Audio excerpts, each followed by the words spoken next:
Here's the most important idea behind NotebookLM. It works from the sources that you give it. You upload PDFs, notes, reports, links, or slides into a notebook. Then NotebookLM reads these materials and helps you answer questions based on that specific information.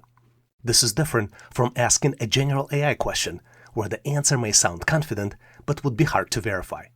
With NotebookLM, the answer can include citations that point back to the original document. So the simple way to think about this is this. You are asking AI not to guess. You're giving AI a folder and saying, help me understand only what's inside this folder. Thanks for watching. I truly hope this video helped explain the concept clearly.